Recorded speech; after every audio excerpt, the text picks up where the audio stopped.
Good morning. Today I'm here to talk you through the process of creating the Curation Grabber.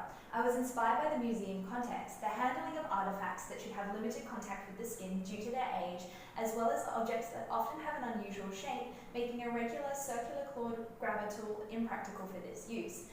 Another consideration I had was archival shelving. These shelves are often quite deep, requiring the hyperextension of the shoulder or bending up and down to access items in the back. This makes curation as a whole very inaccessible. My testing began as flat models made from cardboard and paper straws. This let me establish how the mechanism should work and start to design the claw fingers. I could then translate these models into sketches and my 3D CAD models. 3D printing was definitely a useful tool for me in just refining where my springs needed to go and where the cord runners needed to be. The claw folds around an object and holds it in place while being used. One slightly more aesthetic consideration I took was making the tips of the fingers blue. When reaching backwards into a shelf, I wanted the location of the fingertips to be immediately visible to the user, helping protect the user's safety and the artifact safety.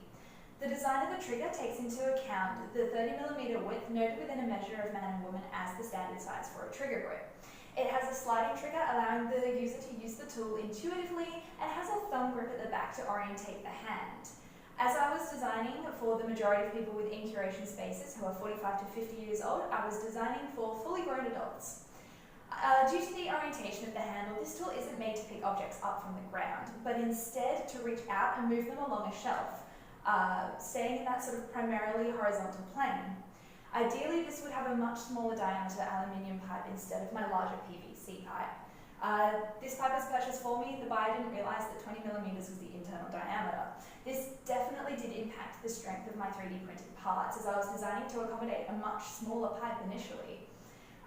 The casing would probably be made from an ABS and the tips coated in a silicone or some other grippy material to enforce that grip strength.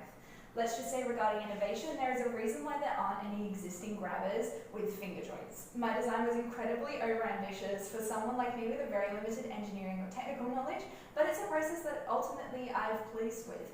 I did have some issues with the 3D print quality and one of my springs snapping and taking the support with it as I assembled it, so I had to improvise. I was up until 4 AM troubleshooting this. It does impact slightly the function of my claw, but I will talk through that as I demonstrate. With further manufacturing refinement, I do think that the Curation Grabber definitely has the potential to work in a variety of contexts and user scenarios. The fingerstyle grip creates a tight hold when not interfered with by picture hooks, and the trigger is intuitive and very easy to use. Thank you for your time. I'll now demonstrate my grabber. For video purposes, I just wanted to show these are my beans instead of tomatoes. They are 300 grams, still all sealed up. And then this one here is my grabber. As I said, the trigger is slightly impacted, so I do have to go over the top just for the moment. Squeeze and lift. Say we can move side to side. We can also hold one hand. I'm a bit shaky. Part of that's I haven't slept. But this is my grabber. It functions. You can move in a variety of planes, but as I said, you're primarily going to be going that way.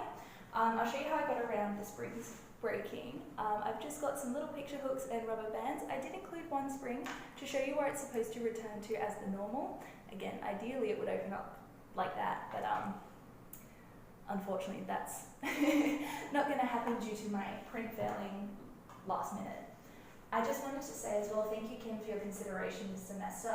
I've really appreciated it and it's made my life a lot easier, a lot more manageable in this last few months.